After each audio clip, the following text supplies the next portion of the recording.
তুমি কোথায় যাবা ঘুরতে? কোথায় যাবা বলো? স্টেশনে। স্টেশন থেকে কোথায় যাবা বলো? কোথায় যাবা ঘুরতে? বেরি করতে কোথায় বুঝতে পারছো না? তুমি যে কালকে থেকে বলছিলা কোথায় যাবা ঘুরতে, কোথায় যাবা বলছিলা বলো? কোথায় যাবি ঘুরতে? কোথায় যাবি বল? দার্জিলিং। হ্যাঁ, দার্জিলিংয়ে কি আছে? আর কি আছে? উঁচু উঁচু কি আছে দার্জিলিংয়ে? উঁচু উঁচু বরফ আছে। দাঁড়া, পাপা আসুক তারপরে। অবশেষে অনেক অপেক্ষার পর আমাদের ট্রেন এলো। প্রায় 1.5 ঘন্টা মতো লেট ছিল ট্রেন। এটি ছিল Silchar to Kolkata summer special train. ট্রেনে উঠে আমরা বেশ সবাই দারুণ মজা করছিলাম। আর রাতের অন্ধকারে একের পর এক স্টেশন পার করে যাচ্ছিল আমাদের ট্রেন। আমাদের এবারের ট্যুরটা একদমই প্ল্যান করা কোনো ট্যুর ছিল না। 3 দিন আগে টিকিট কেটে আমরা ঠিক করেছিলাম ঘুরতে যাব, কিন্তু কোথায় যাব সেটা তখনও ঠিক হয়নি। আমার ইচ্ছে ছিল গ্যাংটক যাওয়ার, কিন্তু আমার সাথে যে আমার পার্টনাররা ছিলেন তারা চাইছিলেন দার্জিলিং বা অন্য কোনো জায়গায় ঘুরতে যেতে। শেষমেশ ট্রেনের মধ্যে ঠিক করা হলো যে আমরা শিলং যাব।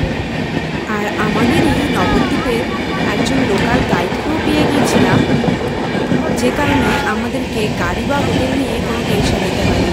উনি অন স্পট ওখানে বসে গাড়ি এবং হোটেল দুটোই আমাদের জন্য বুক করে রেখেছিলেন। কিন্তু আমাদের এই ট্রেনটা এনজেপিতে পৌঁছানোর কথা ছিল ভোর 2টোর সময়। যদিও লেট করেছিল, তবুও আমাদের গাইড আমাদের জানিয়ে দিয়েছিল যে আমরা ভোর 6টা না বাজলে এনজেপি থেকে গাড়িতে উঠতে পারবো না। আর মালদা টাউন জংশন স্টেশন পার করার পরে আমরা ঘুমিয়ে পড়েছিলাম, তাই তারপরে আর ভিডিও করা হয়নি। আর ঘুম ভাঙার পর নিজেকে আবিষ্কার করেছিলাম এনজেপি স্টেশনে।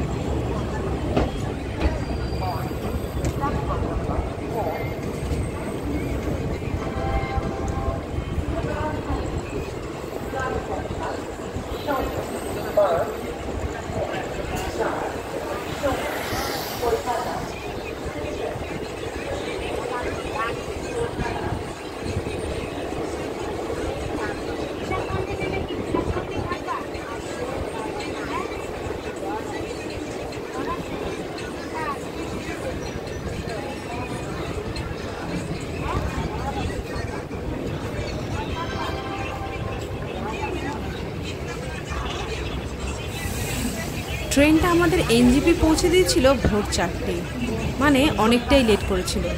তারপরে একটু ফ্রেশ হয়ে নিয়ে চা খেয়েছিলাম আর ওয়েট করছিলাম যে কখন ভোরের আলো ফুটবে।